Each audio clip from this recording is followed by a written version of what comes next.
The snowplow jerked hard to the left, metal screaming against packed ice, and for a split second I thought the truck was going to slide straight into the miller's mailbox. I corrected, heart pounding, as wind hurled another wave of snow across Cedar Ridge Drive.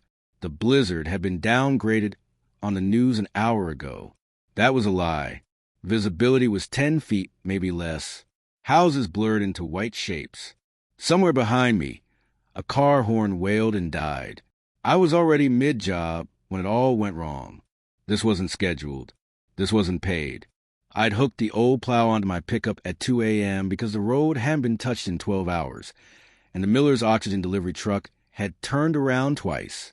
When emergency services can't reach your street, rules stop mattering. I pushed forward, carving a narrow lane, when a porch light snapped on across the street. That's when my phone buzzed in the cup holder. Unknown number. See snow removal immediately. Unauthorized activity. HOA code 7.3. I laughed once, sharp and tired. You've got to be kidding me. Headlights bloomed in my mirrors. A black Lexus SUV rolled up behind me, tires barely crunching the snow. The window lowered just enough to reveal Linda Harrow's face. Perfect makeup, calm eyes, no coat. HOA president, former real estate attorney. The kind of person who smiled like she was already winning. You need to stop, she said, raising her voice over the wind. I leaned out my window. Snow stung my face. People are stuck. Ambulances can't get through. That's not your responsibility, she replied, and it's a liability issue. A transformer popped somewhere down the block. Lights flickered. The wind carried the sound like a warning. Where's the HOA plow? I asked. They're on their way. We both knew that wasn't true. I looked past her Lexus at the untouched snow behind it. No tire tracks, no sign of help. Just white silence and dark houses. I'm finishing the street, I said. Her smile faded. If you continue, you'll be fine. I shut off the engine. The sudden quiet felt heavy. For helping? I asked. For violating protocol. I restarted the plow. She stared at me for a long second, then rolled up her window and drove off, taillights vanishing into the storm. By dawn, Cedar Ridge Drive was clear. Narrow, but passable. The Millers waved from their porch as a nurse's SUV finally made it through. I went home soaked, exhausted, hands shaking, not from cold but adrenaline. I slept for 3 hours. At 9:02 a.m., something slid under my front door. An envelope, thick, official, notice of violation. Fine, $800. Reason, unauthorized snow removal, resulting in HOA exposure. I read it twice, then a third time. Outside, snowplows finally arrived. Approved ones. Too late. I felt the weight of it then, settling in my chest like ice. This wasn't about snow. It was about obedience. And I had just proven I didn't have any. The fine sat on my kitchen counter, like a dare. $800. Itemized. Clinical. No mention of the fact that an oxygen-dependent couple would have been cut off without me.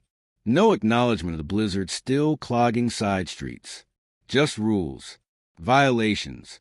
Consequences. I didn't pay it.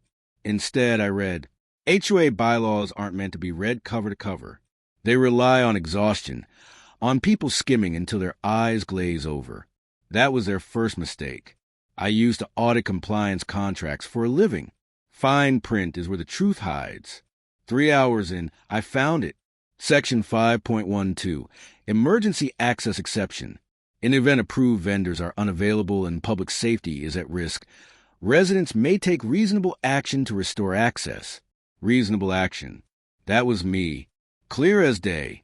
So why the fine? I dug deeper. Vendor agreements next. Snow removal was handled by one company, Northern Apex Services. Same name, every year. No competing bids. Rates nearly triple what the city charged for similar neighborhoods. I searched the business registry. Northern Apex didn't exist. No active license. No listed officers. Just a P.O. box and a disconnected phone number. That's when the unease started to creep in. Not panic. Not yet. The quiet sense that I'd brushed against something that didn't like being noticed. I knocked on doors that afternoon. Casual at first. Hey, quick question. Anyone else get fined before? Most people avoided eye contact. A few shrugged. One woman whispered, "You don't want trouble with Linda." At the third house, an older man named Carl let me in. He closed the door behind me, slow and deliberate. "She did this to my son," he said. "Different issue. Same pattern." He handed me a folded document, a canceled check, made out to Linda Harrow. Memo line, consulting. I looked up. "From who?" "Northern Apex," he said. That night, I set up a dash cam in my truck and parked across the street from Linda's place. Snowbanks reflected the moonlight. Everything looked peaceful, the kind of quiet that pretends nothing bad ever happens here. At 11:47 p.m., headlights cut through the dark. A snowplow rolled in. Northern Apex logo on the door. It didn't touch the road, just idled. Linda stepped outside in slippers. No coats, no small talk. An envelope changed hands. The plow left. The next morning, my dash cam footage was gone. Not corrupted, not erased, overwritten with static. Someone had been inside my truck. My phone buzzed before I could process that. HOA notice. Fine increased to $1,200 due to continued noncompliance. I stood in my driveway, staring at my own reflection in the windshield, breath fogging the glass. This wasn't about enforcing rules. It was about silencing people who asked questions, and now they knew I was asking the right ones. The HOA emergency meeting was scheduled for Friday night, right when people were tired enough to keep their mouths shut. They didn't count on me showing up early. The community center smelled like burnt coffee and wet coats. Folding chairs scraped against linoleum as neighbors filed in, murmuring about fines, snow, and how suddenly everyone cared about bylaws. Linda Harrow stood at the front, composed in a gray blazer, smiling like this was just another routine inconvenience. I sat in the second row, phone fully charged, cloud backup running. When the room filled, Linda tapped the microphone. "Let's keep this brief," she said. "We're here to address one resident's repeated violations." She looked straight at me. I stood. "I'm here to explain them." A few heads turned. Phones came out. Linda's smile tightened. "You'll have your 2 minutes." "I won't need that long." I connected my phone to projector. The screen flickered, then filled with a scanned HOA bylaw. Section 5.12. I said, "Emergency access exception." I acted within it. Linda waved a hand. "That clause doesn't apply." The next slide cut her off. Vendor contracts. Renewal dates. Inflated totals highlighted in red. "This is Northern Apex Services." I continued.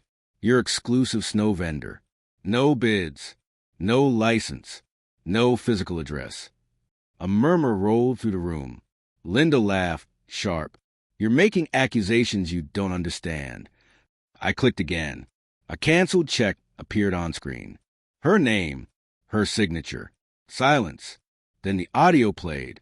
Her voice filled the room, clear, unmistakable. "We keep the rates high. Nobody reads renewals. And if someone does, we fine them until they stop." Gasps. Someone swore under their breath. Linda lunged for the projector cable. "This is illegal." I stepped aside. 2 uniformed officers entered from the back. One wasn't local. Federal badge, calm eyes. "Linda Harrow," he said. "You're being detained pending investigation for fraud, extortion, and obstruction." The room erupted. Shouting. Phones recording. Chairs scraping back. Linda snapped. She screamed about lies, about ungrateful neighbors, about how none of this would exist without her. As they cuffed her, she twisted toward me, eyes burning. "You think you won?" she hissed.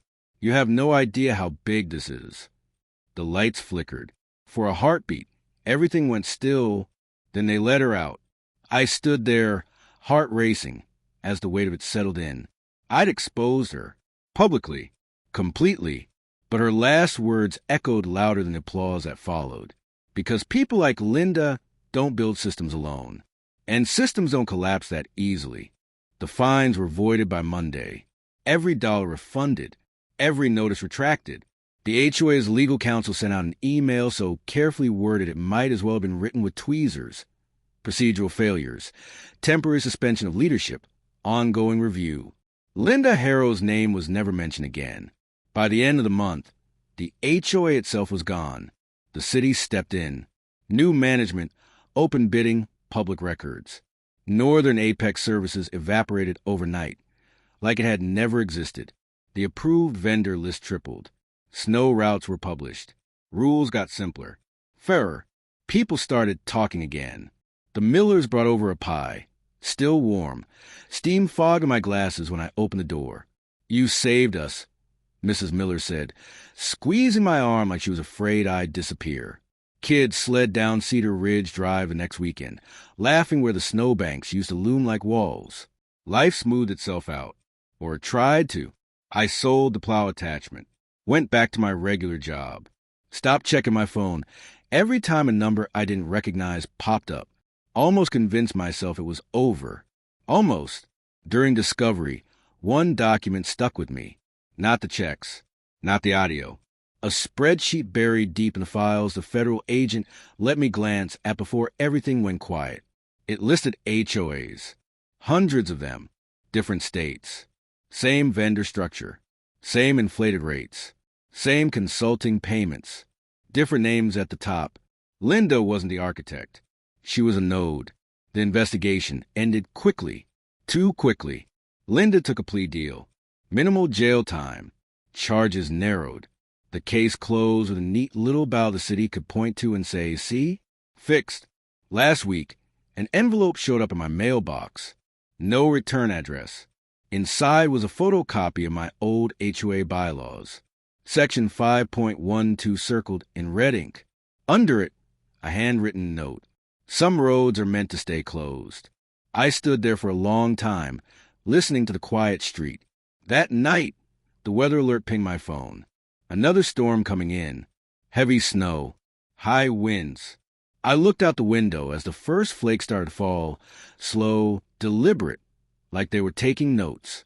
Somewhere, someone was watching to see what I'd do next, and whether I'd learn to stop plowing.